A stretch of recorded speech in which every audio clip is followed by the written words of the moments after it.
the local network operator Bonnets. The representative today couldn't participate, but we have a partner organization in the project from the GIZ, and the terms of operator, the partnership with Kherson Vodokanal, and it was funded from the federal funds. That's on the topic of fundings for the people who are in the topic, also to understand the processes or organizations. And there was a possibility for them to support Kherson with much needed equipment to restore water supply in Kherson, and they are constantly in exchange. On this point and note, I will give the Anastasiia, our last speaker on the list, before we follow our conversation in the room with all the participants. Anastasiia, the floor is yours. Thank you for your contribution. Thank you so much. Thank you also, Masha, for already introducing the partnership shortly. I will just add maybe some sentences because we are running out of time. I represent the project utility platform, which is a project of GIZ and is financed by BMZ. And the concrete partnership, operator partnership between Bonnets and Kherson Vodokanal, and this area also of cooperation should not be underestimated, because it's about providing extremely important public services for the population of Kherson city. And maybe just a little bit of background about the project. Our project is a global project, and we support those partnerships between municipal companies in Germany and partner countries around the world. In Ukraine, and the focus of these partnerships is basically capacity development and technical cooperation. But of course, in Ukraine, because of the ongoing Russian aggression, the focus is a little bit different, and mainly it's about procurement of very much needed technical equipment, with, of course, when it's possible, some professional exchange, experience exchange between technicians, engineers of these specific water utilities. I also have to mention that in our project, we not only cooperate in water sector, but also solid waste sector. And in Ukraine, we have 16 partnerships right now. And the specific partnership between Bonnets and Kherson Vodokanal was established in November 2023. And I remember that back then, but also till today, the situation in the city is it remains extremely difficult to imagine following the occupation and then damages with flooding and explosion of Kahlow Dam, right? And still, the employees of Kherson Vodokanal, when they were presenting their company to Bonnet's colleagues, it was it's just to admire how, under which conditions they do their work, and just in order to secure this water supplies to their citizens.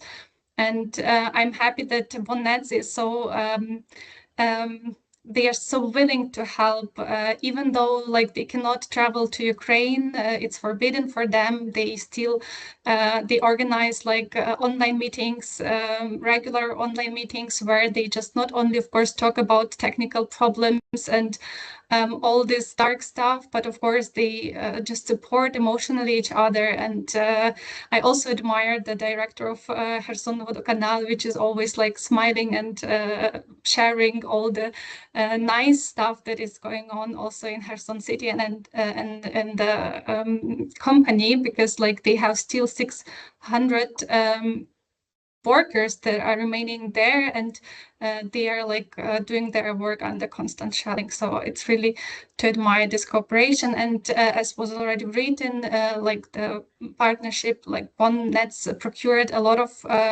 technical equipment for Kherson Vodokanal. Recently, very important power system were procured in order to supply water to high buildings for residents in very top levels, and there are a lot of other equipment plans to procure in the next years, because this partnership will run till mid of 2028, and partners, they are jointly all the time coordinating which priorities they do have for the cooperation. And in case it's it will be possible soon. Maybe colleagues from Bonets also will travel to Kherson Vodokanal, because like the main aim of the project, as I said, is technical cooperation, is capacity development, and you can only do that and you can travel, of course, both sides and see what is the situation also in Kherson there, but we'll see. This is like long-term aim, and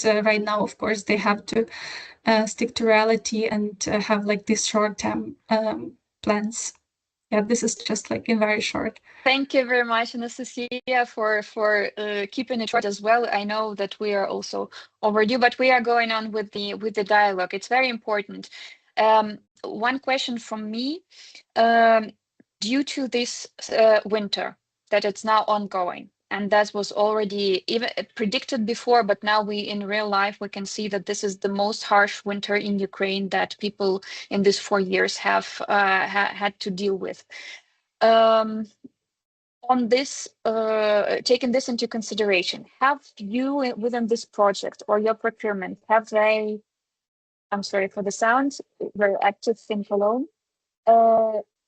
have the colleagues seen the difference in the requests due to these conditions? Of course, I mean, like the list of needs that Kherson Vodokanal is always having prepared on the table is extremely long. And as for the canal, of course, as like water utility, they are dependent on energy, right?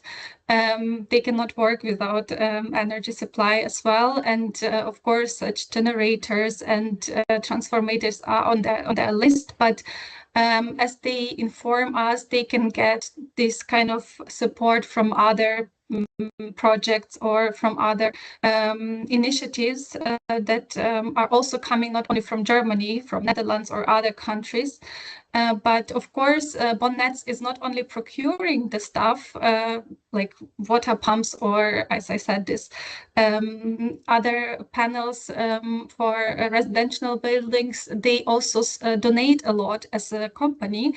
They donated a lot of generators, water pumps as well, IT needed goods and so forth and so on and so forth. And we do also have in the framework of our project or under umbrella of our project donation campaign where we try to collect needs by all Ukrainian water utilities, and we then try to find this kind of donations under all German utilities. So we try to support in also this way, and like this year, of course, energy goods for water utilities are like highly requested, and Kherson Vodokanal received also under this donation campaign a lot of energy goods from us as well, or from German utilities, and not only from Bonnets.